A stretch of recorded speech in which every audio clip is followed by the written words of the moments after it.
Hello investor. स्वागत है आपका दिल से शेयर मार्केट ज्ञान चैनल में।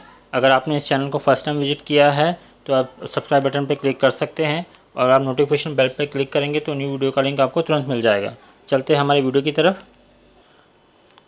इन्वेस्टर, ऐसा काफ़ी सोशल मीडिया में चल रहा है कि क्या रिसेशन आ सकता है, क्योंकि अभी जो कंडीशन चल रही है, जितने भी आपके इंडेक्स है, चाहे वो यूरोपियन इंडेक्स हो, डैक्स हो, चाहे वो आपका अमेरिका का इंडेक्स हो, डाउ जोन्स हो, या ऑस्ट्रेलिया का इंडेक्स हो, या अपना इंडिया का निफ्टी हो, जितने भी ये इंडेक्स है, जितने भी शेयर मार्केट है सभी कंट्री की, इवन पूरे वर्ल्ड की, वो ना डाउन जा रही है। और सिर्फ डाउन ही नहीं जा रही, एक होता है 52 वीक हाई और एक होता है 52 वीक लो। जिस तरह अपने किसी एक शेयर का 52 वीक हाई और लो होता है, इसी तरह ये जो इंडेक्स होता है इनका भी एक हाई और बॉटम लेवल होता है। तो आज की डेट में जितने भी इंडेक्स है सब के सब अपने 52 वीक लो बना रहे हैं। इंडिया ने जस्ट अभी 52 वीक लो अपना टच किया है। अमेरिका का इंडेक्स टच कर चुका है और ऑस्ट्रेलिया का इंडेक्स भी टच कर चुका है अपना 52 वीक लो। बस एक जर्मनी का इंडेक्स है जो सिर्फ 700 पॉइंट्स से अभी बचा हुआ है, वो अभी 52 वीक लो के आसपास है, उसने टच नहीं किया है। तो होता क्या है, जब जितनी भी कंट्री है उनका इकॉनमी जब डाउन जाता है और जब उनकी जो करेंसी है उसकी वैल्यू जब डाउन होती है, तब वो टाइम होता है जब आपका रिसेशन ऑलमोस्ट आने वाला होता है। अब रिसेशन आने के क्या कारण हैं? दो मेन और मेजर कारण बताए जा रहे हैं। एक तो ये जो रशिया यूक्रेन का जो अभी वॉर चल रहा है, जो अभी ख़त्म होने को आ ही नहीं रहा है, जिसकी वजह से क्रूड ऑयल जो है एकदम किसी तरीके से हमेशा बढ़ता जा रहा है, बढ़ता जा रहा है। अब क्रूड ऑयल का यूज़ जितने भी आपके पेंट सेक्टर हो गया और जितनी भी केमिकल एक ऐसी चीज़ है जो हर जगह चाहिए होता है। आपके खाने पीने की चीज़ में केमिकल चाहिए, केमिस्ट का जो फार्मेसी वाला लाइन है उसमें भी आपको केमिकल चाहिए होता है। डेली यूज़ में कितना केमिकल हमारा यूज़ होता है, जो भी प्रोडक्ट बनते हैं वो कहीं ना कहीं किसमें कोई ना कोई केमिकल यूज़ होता होता है। यहाँ तक कि हमारे जो खाने पीने की चीज़ें जो कितने प्रिजर्वेटिव उसमें यूज़ होते हैं, वो सब के सब काइंड ऑफ किसी न किसी केमिकल का उसमें यूज़ होता है। तो जिसकी वजह, और सबसे मेन चीज़ जो है, जब क्रूड ऑयल इंक्रीज़ हुआ तो सबसे मेन इम्पैक्ट जो हमारा इस पर पड़ता है पेट्रोल और डीजल पे। तो जब पेट्रोल डीजल का प्राइस जैसे आप देखते हैं कि बढ़ता है, तो जितने भी आपके जो हम डेली यूसेस की हमारी चीज़ है, खाने की पीने की, और जितनी भी सर्विसेज है वो सब के सब महंगी होती चली जाती है। तो इन दोनों को कौन समझाए, ये तो समझाएंगे नहीं। तो रशिया यूक्रेन का क्राइसिस आपने देख लिया। दूसरा जो सबसे मेन कारण बन रहा है वो ये बन रहा है कि अभी अभी आपने देखा कि ठीक 2 साल पहले कोरोना से पूरा वर्ल्ड निकला है। अभी भी कोरोना चल ही रहा है।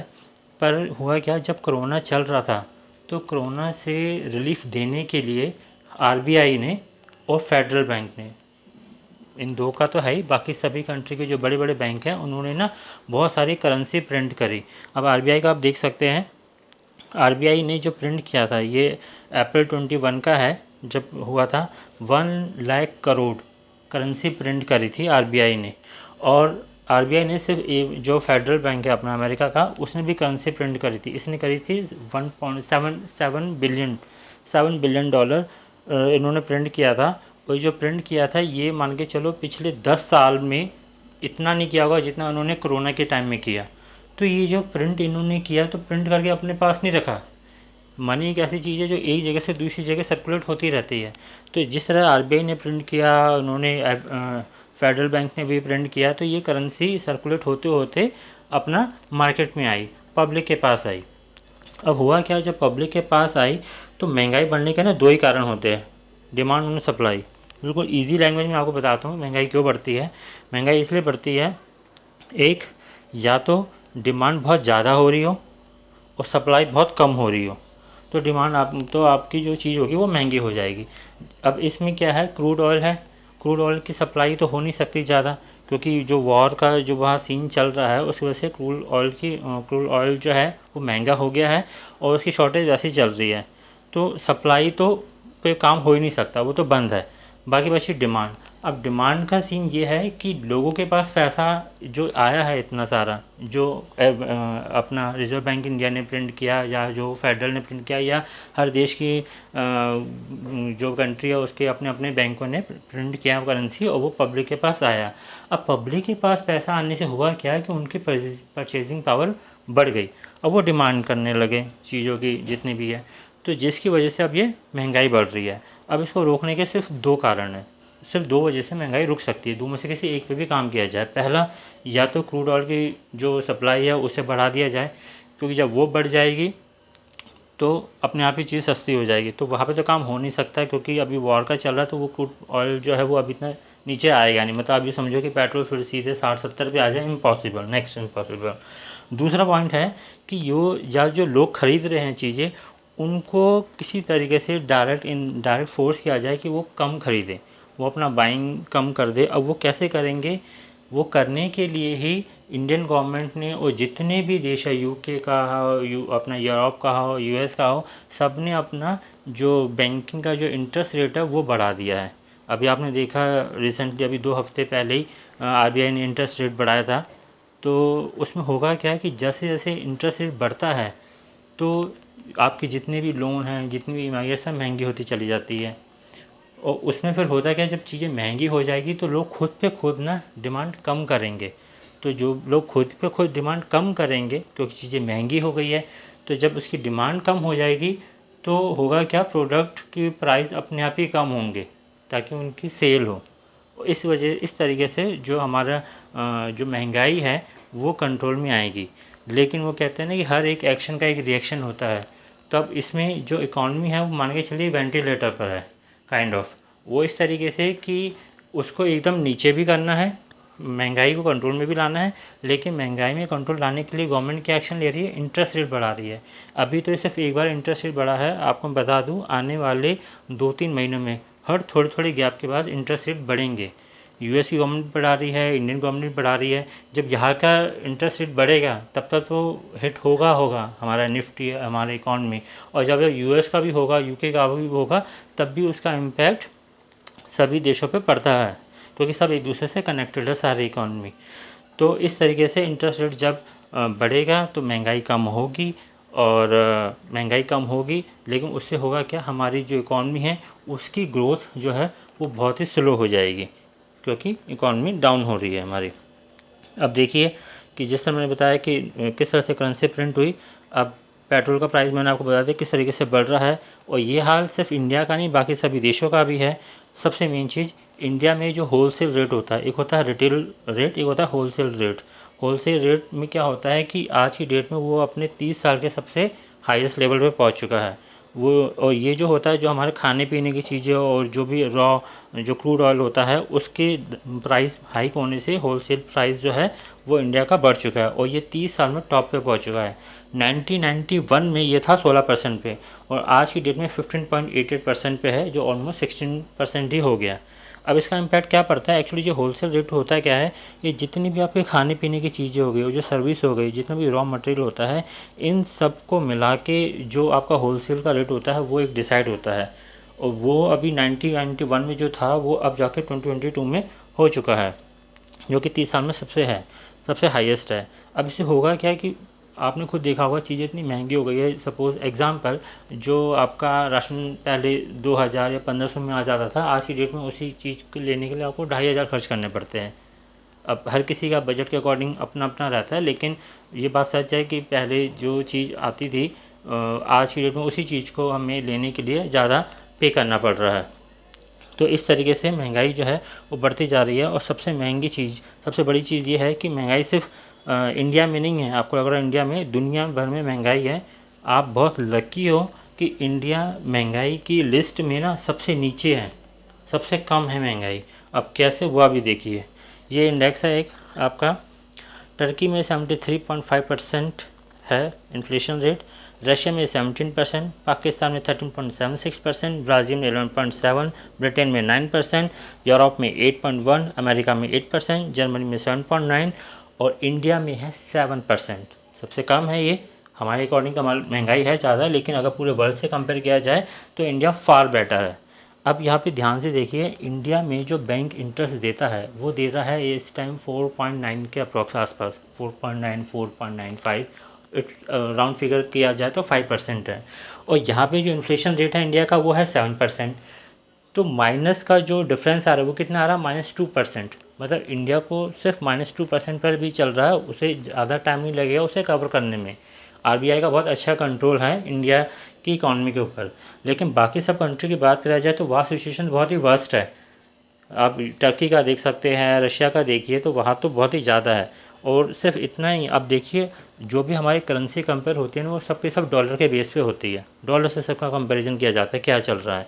तो डॉलर के अकॉर्डिंग देखा जाए तो अपना जो पाउंड है, पाउंड अपना ब्रिटेन की करेंसी है, वो 11% वीक हुआ है।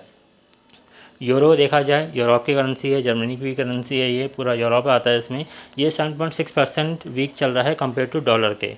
और अपना इंडिया, इंडिया चल रहा है 4.7%। देखिए इंडिया का सबसे कम चल रहा है, 4.7% ओनली कमज़ोर है कंपेयर टू डॉलर के। तो सिर्फ आप महंगाई या जो रिसेशन का जो डर है वो सिर्फ इधर ही नहीं, मतलब पूरे वर्ल्ड पर है। चीन की करेंसी देख लिया, 5.6% जो युआन है चीन की करेंसी, वो वीक है कंपेयर टू डॉलर के। जापान की करेंसी यान जो अपना 17.2% कमज़ोर है कंपेयर टू डॉलर के। तो इस तरीके से पूरे देश की इकॉनमी तो डाउन हो ही रही है, यहाँ तक कि उनकी करेंसी भी डाउन हो रही है। तो यही रीज़न होता है कि रिसेशन जब जब जब रिसेशन आता है। फटाफट नज़र कर लेते हैं हम अपने सभी इंडेक्स के ऊपर, किस तरीके से सभी इंडेक्स परफॉर्म कर रहे हैं। सबसे पहले देखिए जर्मनी का इंडेक्स। अब ये ध्यान से देखिए, जर्मनी का इंडेक्स जो है, इसे मैं ऊपर कर देता हूँ, एक सेकेंड, यस, हाँ, जर्मनी का जो इंडेक्स है वो चल रहा है इस टाइम आपका 1300 126 के ऊपर। अब इसका जो 52 वीक लो है वो देखिए, ये शो कर रहा है 12,438। और इस टाइम इसका जो लास्ट लो बना था वो 13,020 पे बनाया था, जो कि मैंने आपको बताया था कि 700 से 18% के आसपास ये अभी सेफ है, ऑलमोस्ट 52 वीक लो के पास में ही है। अब देखिए ये है ऑस्ट्रेलिया का इंडेक्स। ऑस्ट्रेलिया के इंडेक्स की मैं बात करूं तो ध्यान से देखिए, इसका 52 वीक जो लो है वो बन रहा है 6,410 का, और ये अभी इसने आज ही 17 जून को टच किया है 6,410, मतलब 52 वीक लो अपने साल के सबसे बॉटम लेवल पर ऑस्ट्रेलिया का इंडेक्स इस टाइम खड़ा हुआ है। अब देखिए डाउ जोन इंडेक्स, जो अमेरिका का इंडेक्स है उसका भी सेम पैटर्न यही है, 29,653, 52 वीक लो, पूरे साल का बॉटम है ये। और ये इसने जस्ट अभी टच किया है, डेट आप देख सकते हैं, इसका डेट आ रहा है 17 जून का। अब बात करते हैं इंडिया की निफ्टी। निफ्टी ने भी अपना 52 वीक लो बनाया है। 52 वीक लो आप इसका देख सकते हैं कि 15,138 लो है इसका, और 52 वीक लो भी 15,138 शो कर रहा है, जो कि इसने अभी 17 जून को ही बनाया है। तो इन शॉर्ट कहने का मतलब ये है कि आने वाला टाइम बहुत ही हेल्दी तो नहीं होगा। ऑब्वियसली इन्वेस्टर को बड़ा ध्यान से रखना चाहिए। एक बात का ध्यान रखना कि ये मौका है, इसमें डरना नहीं है, इसमें आपको अपने दिमाग से काम लेना है। ये मौका हमेशा नहीं आता और ना ही हर किसी को मिलता है। ये मौका हमेशा नहीं आता और ना ही हर किसी को मिलता है। सिर्फ और सिर्फ एक डाउनफॉल, सिर्फ एक रिसेशन काफ़ी होता है आपको मिलियनियर और बिलियनियर बनाने के लिए। बस यह है कि अगर आपको उसका सही यूज़ करना हो। देखिए मार्केट किस पॉइंट पे जाके अपना बॉटम बनाएगा ये किसी को नहीं पता। वर्ल्ड का नंबर 1 इन्वेस्टर जो है मिस्टर वॉरेन बफेट, उनको भी नहीं पता। और वर्ल्ड का, और जो आपका जब मार्केट बुलिश होता है तब मार्केट किस पॉइंट पे अपना हाईएस्ट बनाएगा, कहाँ से अपना रिवर्स गियर मारेगा, ये भी किसी को नहीं पता होता। हम सिर्फ प्रिकॉशन ले सकते हैं कि बुलिश में हमें स्टेप लेने हैं और बियरिश में हमें कैसे स्टेप लेने हैं। इस पे मैं अभी नेक्स्ट वीडियो जस्ट अभी अपलोड करने वाला हूँ, आपको उससे काफ़ी हेल्प मिल जाएगी। देखिए मार्केट डाउन है तो इसका मतलब ये नहीं कि हमेशा डाउन ही रहेगा, ये रिवर्स ज़रूर मारेगा, और जब मारता है तो एकदम बाउंस बैक मारता है। अब ये देखिए, ये अपना निफ्टी का ही चार्ट है। निफ्टी का चार्ट मैक्सिमम का मैं आपको दिखा रहा हूँ। इसमें ध्यान से देखिए, 2008 में जब रिसेशन आया था, ठीक है, तो क्या लगा था, कई लोगों को लगा होगा दुनिया ख़त्म हो गई, अब पता है मार्केट उठेगी नहीं उठेगी क्या होगा। और ये देखिए कितना शो कर रहा है, दिसंबर 2008 में निफ्टी शो कर रहा है 2921 रुपये का, मतलब राउंड फिगर 2900 ही हो गया। और आज की डेट में देखिए 15,000, मतलब वो पर्सन जो 2008 से इन्वेस्टेड रहा होगा आज की डेट में, उसके पास पता नहीं कितना उसे रिटर्न मिल चुका होगा, कितना उसका प्रॉफिट आ रहा होगा। उसके बाद देखिए जब मार्केट ने उठना शुरू किया तो कंटिन्यूस उठता चला गया। अब सबसे मेन चीज़ देखिए ना, यहाँ पे जब कोरोना आया था, कोरोना पे हमारा जो निफ्टी जब गिरा था तो वो गिरा था अपना 12,000 पे टच करते गिरे। देखिए 12,245 आ रहा, 12,245 पे से गिरना शुरू हुआ और जब वो डाउन गया तो पहुंचा था वो करीबन आपका 8,500-9,000 तक, ये देखिए 8,660 तक पहुंचा था। इसको रिकवर करने में निफ्टी को मात्र जो टाइम लगा वो लगा सिर्फ और सिर्फ 10 महीने का। सिर्फ और सिर्फ 10 महीने में निफ्टी ने रिकवर कर लिया। और वो अपना कितनी जल्दी रिकवर किया, जब कोरोना में मार्केट गिरी थी ना उस टाइम लगा था, क्योंकि हमारा निफ्टी इतना पीछे चला गया था 8,000, जस्ट वो 3 साल पहले जो इंडेक्स था। क्योंकि देखिए निफ्टी पे जब वो गिरा था वो गया था करीबन 8.5 तक गया था, और 8.5 जो था हमारा वो था ठीक 3 साल पहले। 8.5 9 देखिए 17 में आ रहा है, ये 17 में, जनवरी 2017 में 8.5 आ रहा है। तो मतलब 2017 में जो हमारा निफ्टी का एक सेट था, बेंचमार्क था, उतना आ गया था कोरोना में जब मार्केट गिरी थी। लेकिन उसको रिकवर करने में सिर्फ 10 महीने में मार्केट ने बाउंस बैक किया, और सिर्फ बाउंस बैक नहीं गया, देखिए कितना ऊपर तक गया। तो इसी तरीके से ये जो अभी मार्केट जब बियरिश चल रहा है, 52 वीक लो बना रहा है, ये वो टाइम होता है पार्टिसिपेट करने का, लेकिन प्रिकॉशन के साथ। ऐसा नहीं कि आपने सारा अमाउंट एक साथ लगा लिया, क्योंकि जैसा मैंने कहा बॉटम किसी को नहीं पता। तो अब आगे कैसे इन्वेस्टमेंट करना है इसके लिए हम एक नेक्स्ट वीडियो में बात करेंगे। मिलते हैं नेक्स्ट वीडियो में। अगर आपको वीडियो अच्छा लगा तो प्लीज़ वीडियो को ज़रूर लाइक कर दीजिएगा। आपका लाइक मुझे बहुत मोटिवेट करता है नेक्स्ट वीडियो के लिए। मिलते हैं नेक्स्ट वीडियो में। Thank you so much, bye bye.